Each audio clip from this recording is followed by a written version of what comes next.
নমস্কার, আজ জানাবো পশ্চিমবঙ্গ ও দেশ ও বিদেশের গুরুত্বপূর্ণ 15টি তাজা সংবাদ। শুরুতেই দেখে নিন শিরোনাম। অনুপ্রবেশ ঠেকাতে বড় পদক্ষেপ শুভেন্দুর, বাংলায় আসছে বিশেষ কমিটি। এসআইআর নাম বাদ পড়াদের সরকারি প্রকল্পের সুবিধা বন্ধ, কলকাতা হাইকোর্টে দায়ের মামলা। গাড়িতে বস্তা ভর্তি ঘুষের টাকা আস্ত এক তৃণমূল বিধায়কের ঠিকানায় প্রাথমিকের চার্জশিটে বিস্ফোরক সিবিআই। এক ধাক্কায় মাইনে বাড়বে 19,800 টাকা। সরকারি কর্মীদের বেতন বৃদ্ধি নিয়ে বিরাট আপডেট। মমতার নির্দেশে অভয়ার ভিসেরার নমুনা নষ্ট। আর্যিকর কাণ্ডে প্রকাশ্যে বিস্ফোরক তথ্য। মহামারীর আকার নিয়েছে প্রতারণা। সাইবার সহায়তা কেন্দ্র চালু করে শুভেন্দুর অ্যাকশন শুরু। গ্রাজুয়েট হলেই মাসে 3,000। যুবশক্তি প্রকল্পে আবেদনের যোগ্যতা থেকে কি কি নথি লাগবে জানুন। মিউটেশনের নামে তোলাবাজি, হিসাব চেয়ে বিধাননগর পুর নিগমকে করা প্রশ্ন হাইকোর্টের। তৃণমূলের 440 কোটি মামলায় বিরাট মোড়। এবার ব্যাংকের বয়ান তলব করল হাইকোর্ট। সায়নীর পেছনে অনেক টাকা খরচ করত। নিয়োগ দুর্নীতিতে বিস্ফোরক দাবি তাপসের। ভিআইপি নিরাপত্তা নামে আইন ভাঙা, অভিষেকের বিরুদ্ধে থানায় অভিযোগ। ফুল বেঞ্চের সঙ্গে বৈঠক করলেন ঋতব্রতরা। পরিবারদের বিরুদ্ধে লড়াইয়ের বার্তা বিরোধী দলনেতার। মিছিলের জন্য পতাকা নেই। বিধান ভবন থেকে কংগ্রেসের ফ্ল্যাগ চুরি কংগ্রেস কর্মীরাই। হুগলির ঘাসফুল শিবিরে বড় ভাঙন, কংগ্রেসের যোগ 2 নেতার। কোন্দাগর পুরসভা এবার হাতের হাতে। নটোরিয়াস ক্রিমিনাল শওকতকে রাস্তায় ঘোরালো পুলিশ, বেজে উঠল শওকত তো মাতচোর গান। এতক্ষণ শুনলেন খবরের শিরোনাম, এবার আসছে বিস্তারিত খবরে। পশ্চিমবঙ্গে অনুপ্রবেশ এবং জনবিন্যাস বদলের বিষয়টি নিয়ে ফের তৎপর হয়েছে সরকার। এই ইস্যুতে কেন্দ্রের সঙ্গে বড় বৈঠকে বসতে চলেছেন মুখ্যমন্ত্রী শুভেন্দু অধিকারী। একই সঙ্গে রাজ্যে আসতে চলেছে কেন্দ্রের একটি বিশেষ কমিটি, যারা জনবিন্যাস পরিবর্তন এবং অনুপ্রবেশ সংক্রান্ত পরিস্থিতি খতিয়ে দেখবে। বুধবার জোকাই ভারত সেবাশ্রম হাসপাতালের একটি অনুষ্ঠানে মুখ্যমন্ত্রী শুভেন্দু অধিকারী জানান, আগামী 7 জুলাই দিল্লিতে স্বরাষ্ট্র মন্ত্রকের সঙ্গে গুরুত্বপূর্ণ বৈঠক হবে। সেই বৈঠকে রাজ্যের মুখ্য সচিব, স্বরাষ্ট্র সচিব, একাধিক শীর্ষ আধিকারিক উপস্থিত থাকবেন। মুখ্যমন্ত্রী নিজেও সেখানে যোগ দেবেন। কি দাবি শুভেন্দুর দাবি, অনুপ্রবেশ রুখতে ইতিমধ্যে বেশ কিছু পদক্ষেপ নেওয়া হয়েছে। গত 45 দিনে বিএসএফের জন্য জমি দেওয়া হয়েছে এবং সীমান্ত এলাকায় 12টি হোল্ডিং সেন্টার, স্টেশন তৈরি করা হয়েছে। তার কথায় এই কেন্দ্রগুলির মাধ্যমে প্রায় 10,000 অনুপ্রবেশকারীকে ফেরত পাঠানো হয়েছে। বর্তমানে আরও প্রায় 1 থেকে 1,500 মানুষ সেখানে রয়েছে। তিনি আরও জানান, সীমান্ত এলাকার থানাগুলি এখন বিএসএফের সঙ্গে মিলেই কাজ করছে। যাদের অনুপ্রবেশকারী হিসেবে চিহ্নিত করা হচ্ছে, তাদের জেলে না পাঠিয়ে হোল্ডিং স্টেশনে রাখা হচ্ছে। পরে নিয়ম মেনে তাদের ফেরত পাঠানো হচ্ছে। ভোটার তালিকা থেকে বাদ পড়া নামগুলি খতিয়ে দেখা হচ্ছে বলে জানান তিনি। ডিজিটাল জনগণনা শুরু 1 আগস্ট থেকে। মুখ্যমন্ত্রী জানান, আগামী 1 আগস্ট থেকে ডিজিটাল মাধ্যমে জাতিগত জনগণনা শুরু হবে।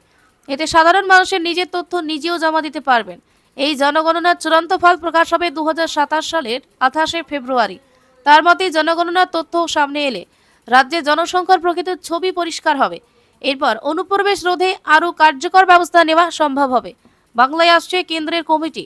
জনবিন্যাস পরিবর্তন নিয়ে তৈরি হওয়া কেন্দ্রের উচ্চ পর্যায়ের কমিটি খুব শীঘ্রই পশ্চিমবঙ্গ সফরে আসছে। দেশের আরও কয়েকটি রাজ্যের পাশাপাশি বাংলাও তাদের সফর তালিকায় রয়েছে। সূত্রের খবর, বুধবার কেন্দ্রীয় স্বরাষ্ট্রমন্ত্রী অমিত শাহের সঙ্গে কমিটির সদস্যদের বৈঠক হয়েছে। বিভিন্ন রাজ্য থেকে তথ্য সংগ্রহের জন্য ইতিমধ্যে প্রশ্নমালা তৈরি করা হয়েছে। রাজ্য সরকার ও প্রশাসনের কাছ থেকে তথ্য নিয়ে তারা পরিস্থিতি পর্যালোচনা করবে। দীর্ঘদিন ধরে পশ্চিমবঙ্গে অনুপ্রবেশ ও জনবিন্যাস পরিবর্তনের বিষয়টি রাজনৈতিক বিতর্কের কেন্দ্রবিন্দুতে রয়েছে। নতুন সরকারের আমলে কেন্দ্রের এই উদ্যোগকে ঘিরে রাজ্যের রাজনৈতিক মহলে নতুন আলোচনা শুরু হয়েছে। ভোটার তালিকার বিশেষ নিবিড় সংশোধন তথা এসআইআর প্রক্রিয়ায় লক্ষ লক্ষ মানুষের নাম বাদ গিয়েছে। তাদের রেশন সহ একাধিক সরকারি প্রকল্পের বিভিন্ন সুযোগ সুবিধা বন্ধ করে দেওয়া হয়েছে। ইতিমধ্যে এই নিয়ে কলকাতা হাইকোর্টে দায়ের করা হয়েছে জনস্বার্থ মামলা। এবার তাতেই রাজ্যকে বড় নির্দেশ দিল আদালত। রাজ্যকে কি নির্দেশ হাইকোর্টের? পশ্চিমবঙ্গ ক্ষেত মজদুর সমিতির তরফ থেকে এই জনস্বার্থ মামলাটি করা হয়েছে। তাদের দাবি, রেশন ও অন্নপূর্ণা যোজনার টাকা কারা পাবেন সেটা এসআইআর এর তথ্যের ভিত্তিতে নির্ধারণ করা হবে। রাজ্যের তরফ থেকে বিজ্ঞপ্তি জারি করে একথা জানানো হয়েছে।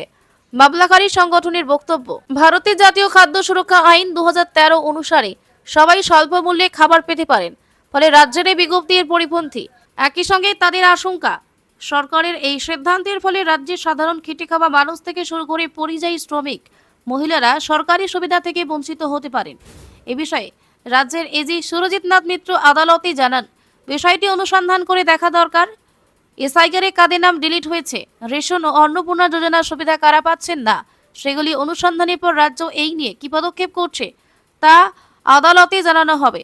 উভয় পক্ষের সওয়াল জবাব শোনার পর হাইকোর্টের ভারপ্রাপ্ত প্রধান বিচারপতি তপব্রত চক্রবর্তী এবং বিচারপতি পার্থসারথী চট্টোপাধ্যায়ের ডিভিশন বেঞ্চের নির্দেশ, আগামী 21 জুলাইয়ের মধ্যে এই বিষয়ে রাজ্যের বক্তব্য জানাতে হবে। এসআইআর প্রক্রিয়ায় মৃত, ডুপ্লিকেট, স্থানান্তরিত মিলিয়ে 91 লক্ষের বেশি নাম বাদ পড়েছে। সেই সঙ্গে লজিক্যাল ডিসক্রিপেন্সির নামে প্রায় 27 লক্ষ নাম ঝুলে আছে। তারা ট্রাইব্যুনালে আবেদন জানিয়েছেন। রাজ্যের সিদ্ধান্তে ট্রাইব্যুনালে আবেদনকারীরা সুযোগ সুবিধা পেলেও তালিকা থেকে পুরোপুরি নাম বাদ পড়ারা সরকারি সুযোগ সুবিধা থেকে বঞ্চিত হচ্ছেন বলে দাবি। এই নিয়ে হাইকোর্টে মামলা হয়েছে। উচ্চ আদালতের নির্দেশ, এই নিয়ে রাজ্যের বক্তব্য জানাতে হবে। দিনক্ষণ বেঁধে দিয়ে ভারপ্রাপ্ত প্রধান বিচারপতির ডিভিশন বেঞ্চ আগামী 21 জুলাইয়ের মধ্যে রাজ্যকে বক্তব্য জানানোর নির্দেশ দেওয়া হয়েছে। প্রাথমিকের নিয়োগ দুর্নীতি কাণ্ডে একসময় তোলপাড় হয়েছিল রাজ্য। গত বছর পুজোর সময় এই মামলায় চূড়ান্ত চার্জশিট দিয়েছে কেন্দ্রীয় তদন্তকারী সংস্থা সিবিআই। সেখানেই বর্ণনা করা হয়েছে কিভাবে গাড়িতে করে বস্তা ভর্তি ঘুষের টাকা কলকাতায় আসতো এবং পৌঁছে যেত এক তৃণমূল বিধায়কের ঠিকানায়। প্রাথমিকের মামলায় সিবিআই এর বিস্ফোরক চার্জশিট। সিবিআই এর দাবি, কালো রঙের একটি গাড়ি করে বীরভূম থেকে কলকাতা আসতো বস্তা ভর্তি ঘুষের টাকা। বহুবার একই পথে টাকা এসেছে। অভিযোগ, চাকরির প্রতিশ্রুতি দিয়ে অযোগ্য প্রার্থীদের থেকে কোটি কোটি টাকা ঘুষ নেওয়া হতো। বীরভূমের কৃষ্ণপুরের একটি আশ্রমে সেই লেনদেনের পর গাড়িতে করে সেই টাকা পলাশীপাড়ার প্রাক্তন তৃণমূল বিধায়ক তথা প্রাথমিক শিক্ষা পর্ষদের প্রাক্তন চেয়ারম্যান মানিক ভট্টাচার্যের কলকাতার ঠিকানায় পাঠানো হতো। প্রাথমিকের মামলার চার্জশিটে সিবিআই জানিয়েছে, বীরভূমের নলহাটি 2 নম্বর ব্লকের ব্লক প্রেসিডেন্ট বিভাস অধিকারী মানিকের হয়ে ঘুষ তোলার প্রধান এজেন্ট ছিলেন। তিনি আবার এবিটিএ এর সহকারী সচিবও ছিলেন। সংশ্লিষ্ট সংগঠনের সভাপতি ছিলেন এই মামলার অন্যতম অভিযুক্ত তাপস মণ্ডল। তদন্তকারীরা জানতে পেরেছে, বহু বেসরকারি ডিএলএড বিএড কলেজের মালিকরাও এই সংগঠনে ছিলেন। অভিযোগ, সাব এজেন্টদের মাধ্যমে অযোগ্য প্রার্থীদের থেকে টাকা তুলতেন বিভাস। তার বাড়িতে তল্লাশি চালিয়ে উদ্ধার হয়েছে বহু গুরুত্বপূর্ণ নথি। সিবিআই এর দাবি, বীরভূমের কৃষ্ণপুরী আশ্রমের পাশাপাশি বিভাসের শিয়ালদহের বাড়িতে ঘুষের লেনদেন চলত। চার্জশিটে সিবিআই জানিয়েছে, বিভিন্ন নথি ও ঘুষের টাকা বস্তায় ভরে বিভাসের কালো রঙের গাড়ি করে কলকাতায় পাঠানো হতো।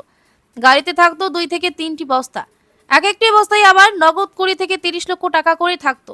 সেগুলি পৌঁছে যেত যাদবপুরে মানিকের বাড়ি অথবা অফিসে। এই চার্জশিটে পলাশ, পীযূষ, নীলাদ্রি, অপেল সহ বিভাসের বেশ কয়েকজন এজেন্টের নামও উল্লেখ করেছে তদন্তকারী সংস্থা। এর মধ্যে বীরভূম থেকে কলকাতা অবধি যে ঘুষের গাড়ি আসতো সেটি চালাতো আপেল। সিবিআই এর দাবি, নগদ ভর্তি গাড়ি এভাবে প্রায় 14 থেকে 15 বার বীরভূম থেকে কলকাতায় এসেছে। সেই প্রমাণ পেয়েছেন তারা। একই সঙ্গে অভিযোগ, বিএড ও ডিএলএড কলেজে রেজিস্ট্রেশনের জন্য পড়ুয়াদের থেকে ঘুষ নেওয়া হতো। প্রাথমিকের দুর্নীতির অভিযোগে একসময় রাজ্য রাজনীতি তোলপাড় হয়েছিল। গ্রেপ্তার হয়ে দীর্ঘদিন জেলবন্দি ছিলেন প্রাক্তন বিধায়ক মানিক। এবার সেই মামলাতেই সামনে এলো এক নয়া তথ্য। অযোগ্য চাকরি প্রার্থীদের থেকে মোটা টাকা ঘুষ নেওয়ার কথা আগে প্রকাশ্যে এলেও এভাবে গাড়ি করে ঘুষের টাকা কলকাতায় আসার কথা এই প্রথম জানা গেল। অষ্টম বেতন কমিশনের জন্য দীর্ঘদিন ধরে অপেক্ষায় রয়েছেন কেন্দ্রীয় সরকারি কর্মচারীরা। কত বেতন বাড়বে নিয়ে বিস্তর কল্পনা চলছে। এবার এই বিষয়ে সামনে এলো নতুন আপডেট। অষ্টম বেতন কমিশন নিয়ে নয়া আপডেট। বর্তমানে অষ্টম বেতন কমিশন জোর কদমে কাজ করছে। বিভিন্ন কর্মচারী সংগঠনের তরফে ফিটমেন্ট ফ্যাক্টর নিয়ে কমিশনের কাছে নানা দাবি দাবা পেশ করা হচ্ছে। জানা গিয়েছে, অধিকাংশ ক্ষেত্রে ফিটমেন্ট ফ্যাক্টর 3-এর বেশি করার দাবি জানানো হয়েছে। তবে তা সত্ত্বেও সমাজ মাধ্যমে 2.10 ফিটমেন্ট ফ্যাক্টর নিয়ে আলোচনা জোরালো হয়েছে। গত 22 ও 23 জুন লখনৌতে অষ্টম বেতন কমিশনের বৈঠক হয়েছে। এরপর কর্মচারী সংগঠন ও পেনশনভোগীদের মধ্যে 2.10 ফিটমেন্ট ফ্যাক্টর নিয়ে আলোচনা শুরু হয় বলে খবর। যদিও বিভিন্ন কর্মচারী সংগঠনের তরফে আরও বেশি ফিটমেন্ট ফ্যাক্টরের দাবি জানানো হয়েছে। এই বিষয়ে অন ইন্ডিয়া এমপিএস এমপ্লয়িজ ফেডারেশনের জাতীয় সভাপতি ডক্টর মনোজিৎ সিং পাটেল জানান, চলতি বছরে 31শে ডিসেম্বর অবধি অপ্রযোজ্য ডিএ, বাড়ি ভাড়া ভাতা, পরিবহন ভাতা বিবেচনায় নেওয়া হলে কোনো গ্রোথ কম্পোনেন্ট অন্তর্ভুক্ত বা কারো ফিটমেন্ট ফ্যাক্টর 2.0 অবধি পৌঁছতে পারে। তিনি আরও বলেন, ফিটমেন্ট ফ্যাক্টর নির্ধারণ করার বিষয়ে পারিবারিক ইউনিটের সংখ্যা 3 থেকে বৃদ্ধি করে 7.4 করার বিষয়ে কর্মচারী ও পেনশনভোগী সংগঠনগুলির সুপারিশ যদি সরকার গ্রহণ করে তাহলে কোনো গ্রোথ ফ্যাক্টর অন্তর্ভুক্ত না করেও ফিটমেন্ট ফ্যাক্টর 2.05-এ পৌঁছতে পারে। এখন প্রশ্ন উঠতে পারে, ফিটমেন্ট ফ্যাক্টর যদি 2.1 হয় সেক্ষেত্রে কেন্দ্রীয় সরকারি কর্মীদের মূল বেতন কত হতে পারে? রিপোর্ট বলছে 2.1 ফিটমেন্ট ফ্যাক্টর করা হলে বর্তমানে মাসে 18,000 টাকা বেতন প্রাপ্ত লেভেল 1 কেন্দ্রীয় সরকারি কর্মীর মাইনে এক ধাক্কায় 37,800 টাকা পার হয়ে যেতে পারে। একই রকমভাবে লেভেল 2 থেকে লেভেল 15 অবধি প্রত্যেক কর্মীর মাইনে উল্লেখযোগ্যভাবে বাড়তে পারে। অষ্টম বেতন কমিশন কার্যকর হলে কত টাকা বেতন বাড়বে এই নিয়ে প্রচুর জল্পনা কল্পনা চললেও এখনো পর্যন্ত কোনো অফিসিয়াল ঘোষণা হয়নি। এটা যতক্ষণ না হচ্ছে ততক্ষণ অবধি কিছুই চূড়ান্ত নয়। ফলে অফিসিয়াল ঘোষণার অপেক্ষাতে রয়েছে হাজারো কেন্দ্রীয় সরকারি কর্মচারীরা। আরজিকর মামলায় তদন্তে ফের বড় প্রশ্ন উঠল। এতদিন তদন্তের বিভিন্ন দিক নিয়ে বিতর্ক চললেও এবার সরাসরি ফরেনসিক প্রক্রিয়া স্বচ্ছতা নিয়েই অভিযোগ সামনে এসেছে। তিলোত্তমার পরিবারের দাবি, মামলার গুরুত্বপূর্ণ প্রমাণ হিসাবে সংরক্ষিত ভিসেরা নমুনা ইচ্ছাকৃতভাবে নষ্ট বা বদলে দেওয়া হয়েছে। একজন প্রাক্তন ফরেনসিক আধিকারিকের পাঠানো একটি চিঠিকে ভিত্তি করেই এই বিস্ফোরক অভিযোগ তুলেছেন তারা। বিষয়টি আদালতের নজরে এনে নিরপেক্ষ তদন্তের দাবি জানাতে চলেছে পরিবার। আরজিকর মামলায় নয়া বিতর্ক এই ঘটনায় অভয়ার পরিবারের দাবি, সম্প্রতি তিলোত্তমার বাবার কাছে একটি চিঠি পৌঁছায়। সেই চিঠির প্রেরক রাজ্যের ফরেনসিক বিভাগের এক প্রাক্তন আধিকারিক। সেখানে উল্লেখ করা হয়েছে ময়না তদন্তের পর পরীক্ষার জন্য সংরক্ষিত ভিসেরা নমুনার সঙ্গে কারচুপি করা হয়েছে।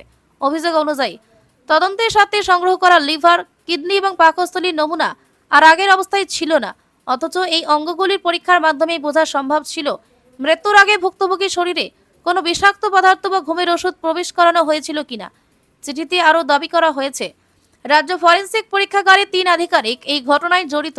এমনকি রাজ্যের ল্যাব থেকে কেন্দ্রীয় ফরেনসিক পরীক্ষাগারে নমুনা পাঠানোর সময় তা পরিবর্তন করা হয়েছে বলে অভিযোগ তোলা হয়েছে। আরও গুরুতর অভিযোগ হিসাবে চিঠিতে উল্লেখ রয়েছে তৎকালীন মুখ্যমন্ত্রীর নির্দেশে এই কাজ করা হয়েছিল বলে সংশ্লিষ্ট প্রাক্তন আধিকারিক দাবি করেছেন। শুধু আরজিকর মামলায় নয়, এই চিঠিতে আরও অভিযোগ করা হয়েছে যে তৃণমূল সরকারের আমলে খুন হওয়া বিজেপি ও সিপিএম এর একাধিক কর্মীর মামলাতেও একইভাবে ভিসেরা নমুনা নষ্ট করার ঘটনা ঘটেছিল এবং একই 3 আধিকারিকের নাম সেখানে উঠে এসেছে। এই সমস্ত অভিযোগের ভিত্তিতে শিয়ালদহ আদালতে আবেদন জানাতে প্রস্তুতি নিচ্ছে তিলোত্তমার পরিবার। অভয়ার পরিবারের আর্জি, বিষয়টি নিরপেক্ষ তদন্তের জন্য সিবিআইকে নির্দেশ দিক আদালত, যাতে অভিযোগের সত্যতা সামনে আসে এবং কোনো গুরুত্বপূর্ণ প্রমাণ নষ্ট করে থাকলে তার প্রকৃত কারণ উদ্ঘাটিত হয়। এই অভিযোগগুলি অত্যন্ত গুরুতর, তবু এখনো পর্যন্ত আদালত বা তদন্তকারী সংস্থার পক্ষ থেকে সেগুলির সত্যতা নিশ্চিত করা হয়নি। ফলে আদালতের পরবর্তী সিদ্ধান্ত এবং নজর রয়েছে সকলের। ওত পেতে বসে আছে প্রতারকরা। মাত্র কয়েক সেকেন্ডে অ্যাকাউন্ট থেকে টাকা গায়েব। নবীন থেকে প্রবীণ নাগরিক বাদ যাচ্ছেন না কেউই।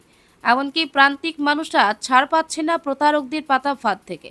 সংক্রমণের মতো বেরিয়ে চলা প্রতারণার পর্দাফাশ করতে এবার অ্যাকশন শুরু শুভেন্দু সরকারের। নবান্ন সভাঘর থেকে সাইবার সহায়তা কেন্দ্রের উদ্বোধন করে মুখ্যমন্ত্রীর দাবি, মহামারীর আকার নিয়েছে প্রতারণা। এমনকি প্রান্তিক মানুষও প্রতারণার শিকার হয়েছে। জনতার দরবারে বহু প্রতারিতের অভিযোগ পেয়েছি। এবার রাজ্য সরকারের উদ্যোগে নতুন সহায়তা কেন্দ্র করা হলো।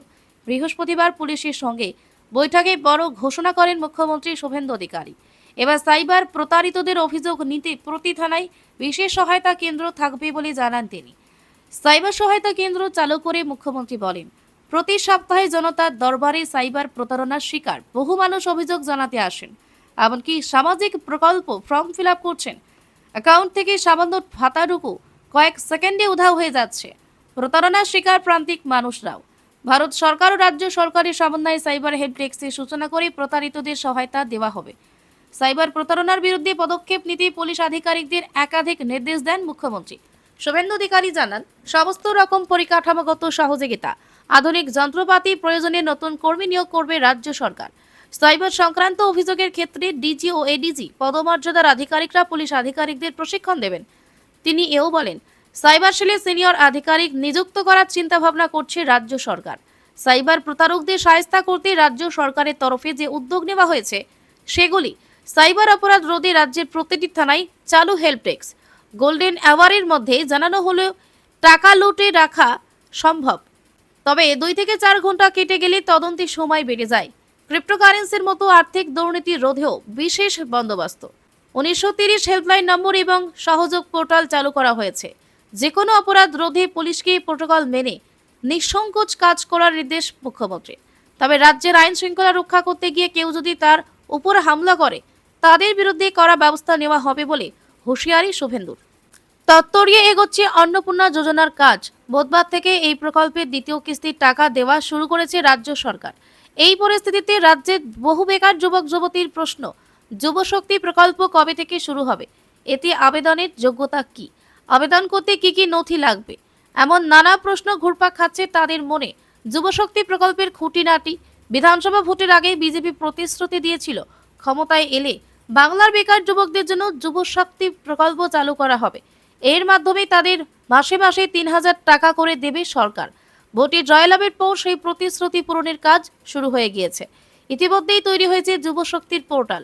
এদিকে রাজ্য বাজেটের পর মুখ্যমন্ত্রী শুভেন্দু অধিকারী জানান, আগামী অক্টোবর মাস থেকে রাজ্যের বেকার যুবক যুবতীদের মাসে 3,000 টাকা করে আর্থিক সহায়তা দেওয়া হবে। স্নাতক পাশ বেকার যুবরা এই অর্থ পাবেন। অন্যদিকে যারা স্নাতক পাশ করেননি তাদের 2,000 টাকা করে দেবে সরকার। যুবশক্তি প্রকল্পে আবেদনের যোগ্যতা। রাজ্য সরকারের এই প্রকল্পের সুবিধা সব বেকার যুবক যুবতী পাবেন না। মুখ্যমন্ত্রী স্পষ্ট জানিয়েছেন, যাদের পরিবারের মাসিক আয় 1 লক্ষ টাকার কম ও যারা অন্য কোনো সামাজিক সুরক্ষা প্রকল্পের সুবিধা পাচ্ছেন না, কেবলমাত্র সেই সব পরিবারের প্রার্থীরাই যুবশক্তি প্রকল্পের সুবিধা পাবেন। এছাড়া কর প্রদান করলে এই সরকারি প্রকল্পের অধীন মাসিক আর্থিক সাহায্য মিলবে না। যুবশক্তি প্রকল্পে আবেদন করতে কি কি নথি লাগবে? রিপোর্ট বলছে, যুবশক্তিতে আবেদনের জন্য Aadhaar card, voter card, birth certificate, মাধ্যমিক পরীক্ষার অ্যাডমিট কার্ড, ব্যাংক ডিটেলস, শিক্ষাগত যোগ্যতার শংসাপত্র ইত্যাদি নথিপত্র লাগতে পারে। যদিও এখনো পর্যন্ত এই নিয়ে কোনো সরকারি বিজ্ঞপ্তি জারি হয়নি। তৃণমূল সরকারের যুবশ্রী প্রকল্পের জায়গায় যুবশক্তি নিয়ে এসেছে বিজেপি সরকার। এই প্রকল্পের মাধ্যমে স্নাতক পাশ বেকার যুবক যুবকদের মাসে 3,000, বাকিদের 2,000 টাকা করে আর্থিক সাহায্য দেবে রাজ্য। এই প্রকল্প সম্বন্ধিত আনুষ্ঠানিক বিজ্ঞপ্তি কবে দেওয়া হয়, আপাতত সেই অপেক্ষাতে রয়েছেন সকলে।